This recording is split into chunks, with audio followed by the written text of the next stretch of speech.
আপনারা আরএনএ এর নাম শুনেছেন নিশ্চয়ই। আমি জাস্ট এইখানে আপনাদের বোঝানোর উদ্দেশ্যে আরএনএ কথাটা লিখছি।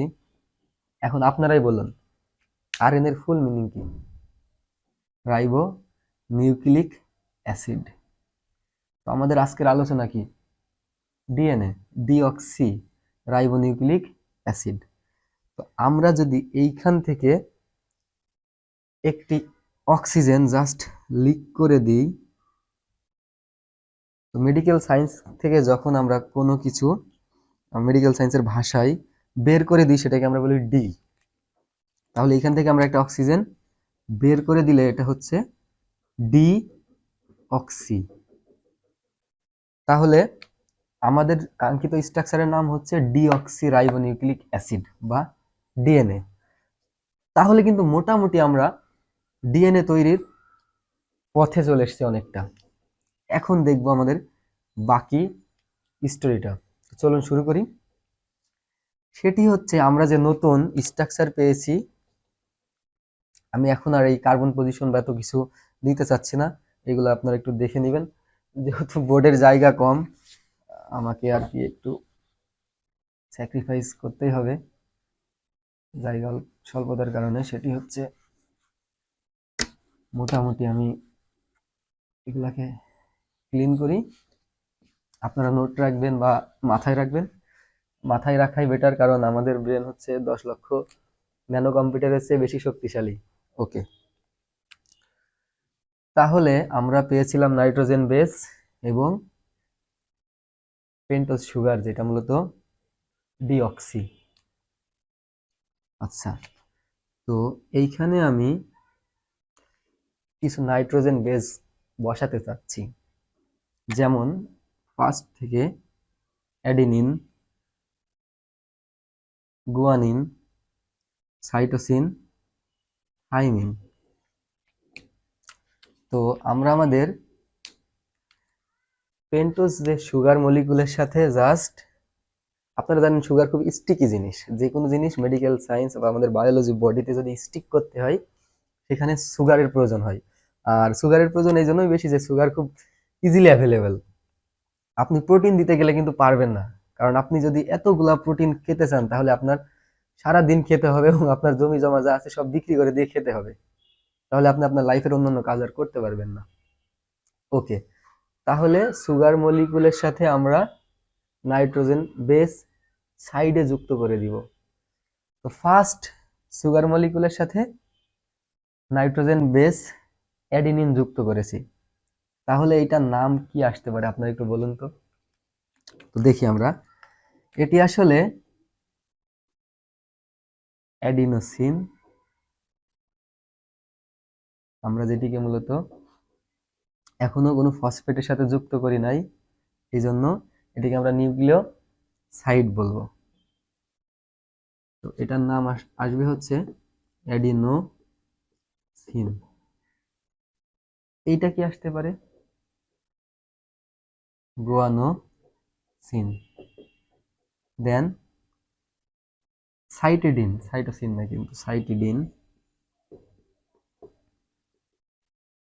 থাইমিডিন।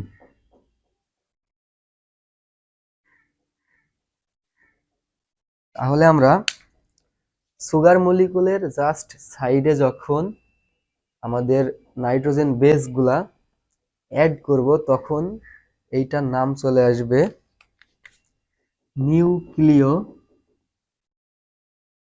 সাইড, নিউক্লিয় সাইডস। তাহলে আমরা যে 4টি নিউক্লিয় সাইডস পেয়েছি সেগুলোর নাম হচ্ছে অ্যাডিনোসিন, গুয়ানোসিন, সাইটিডিন, থাইমিডিন। আমাদের ডিএনএ তৈরির কিন্তু অনেকটা কাছাকাছি আমরা চলে এসেছি। তো আমরা পেয়েছি নিউক্লিয় সাইড, বাট আমাদের প্রয়োজন কি? আমাদের প্রয়োজন নিউক্লিওটাইড। তো নিউক্লিওসাইড পেয়েছি, প্রয়োজন নিউক্লিওটাইড। তাহলে আমাদের নেক্সট স্টেপ কি হতে পারে চলুন দেখি। আমরা যদি এখন আমাদের জাস্ট কার্বন নাম্বার 5-এ একটি ফসফেট টাই অফ করে দিই বা এর সাথে টাইটলি বন্ডিং করে দিই বা যুক্ত করে দিই, তাহলেই কিন্তু এটি হয়ে যায় অ্যাডিনোসিন মনোফসফেট। এবং এর সাথে যদি আমরা আর একটি ফসফেট যুক্ত করি, ফসফেট কিন্তু হাইলি এনার্জি মলিকুল, তাহলে এটির নাম আসবে অ্যাডিনোসিন ডাইফসফেট।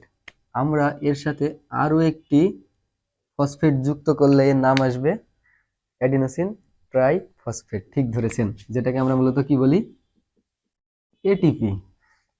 আমরা যখন রেসপিরেশনের অ্যানারোবিক এবং অ্যারোবিক গ্লাইকোলাইসিসের ধাপগুলা পড়ি, অ্যারোবিক রেসপিরেশন, তখন আমরা দেখি যে glycolysis, acetyl CoA, citric acid cycle বা ক্রেবস সাইকেল, দেন আমরা দেখি ইলেকট্রন ট্রান্সপোর্ট চেইন, অলমোস্ট 38 কোনো এটিপি তৈরি হয়। এটিপি আসলে কেমন বা কি জিনিস সেটা কিন্তু আমরা এখানে অলরেডি দেখলাম। তো এই এটিপি ব্রেকডাউন হলে আসলে শক্তি তৈরি হয়, এটা আমরা সবাই জানি। তো এক অণু এটিপি যখন ব্রেকডাউন হয় তখন এইখান থেকে মূলত 7.2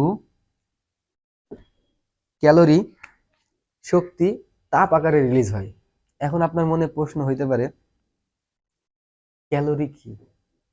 ওকে, আমরা সুস্থ মানুষ, জীবিত মানুষ এবং মৃত মানুষের সাথে যে পার্থক্য করি, আপনি খেয়াল করবেন মৃত মানুষের শরীরে কোনো রেসপিরেশন চলে না, যার ফলে তার শরীরটা ঠান্ডা হয়ে যায়, বা মানুষের শরীর খুব ঠান্ডা হয়ে গেলে কিন্তু তার বেঁচে থাকা অনেকটা কঠিন হয়ে যায়।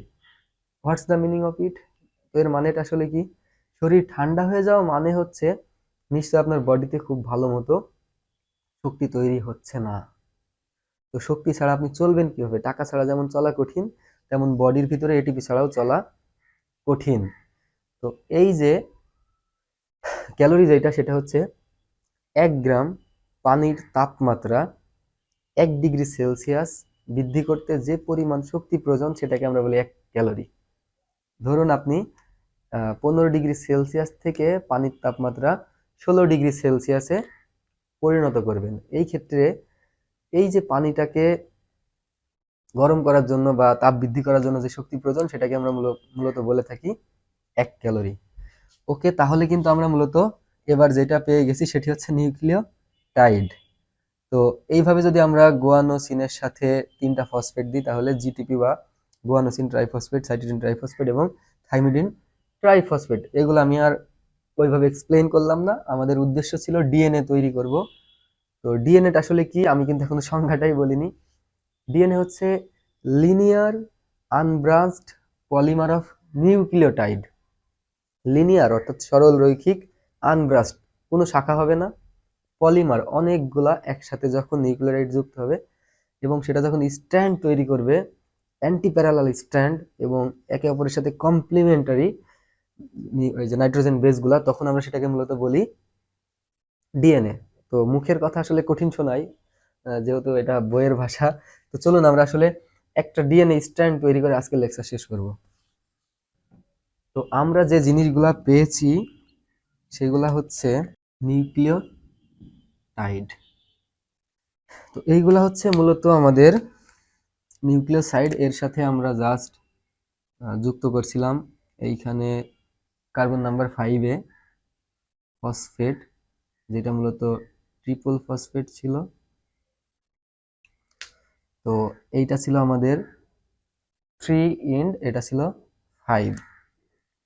তো যখন ডিএনএ তৈরি হয়, আমরা অনেক বইয়ে লেখাপড়া করছি যে 5 প্রাইম 3 প্রাইম, 5 এন্ড 3 এন্ড, কিন্তু আসলে কি আমরা বুঝি এগুলো আসলে কোথা থেকে আসছে বা কি জিনিস? এগুলা যদি আমরা বেসিক থেকে না বুঝি, আমাদের ইন্টারমিডিয়েট বা অ্যাডভান্স লেভেলের লেখাপড়া অনেক টাফ হয়ে যায়। তো এই যে যখন ডিএনএ তৈরি হবে, তখন এইখানে এক ধরনের এনজাইম কাজ করবে, যেটিকে মূলত বলা হয় পলিমারেজ। তো যেহেতু আমরা ডিএনএ তৈরি করছি, এটা ডিএনএ পলিমারেজ।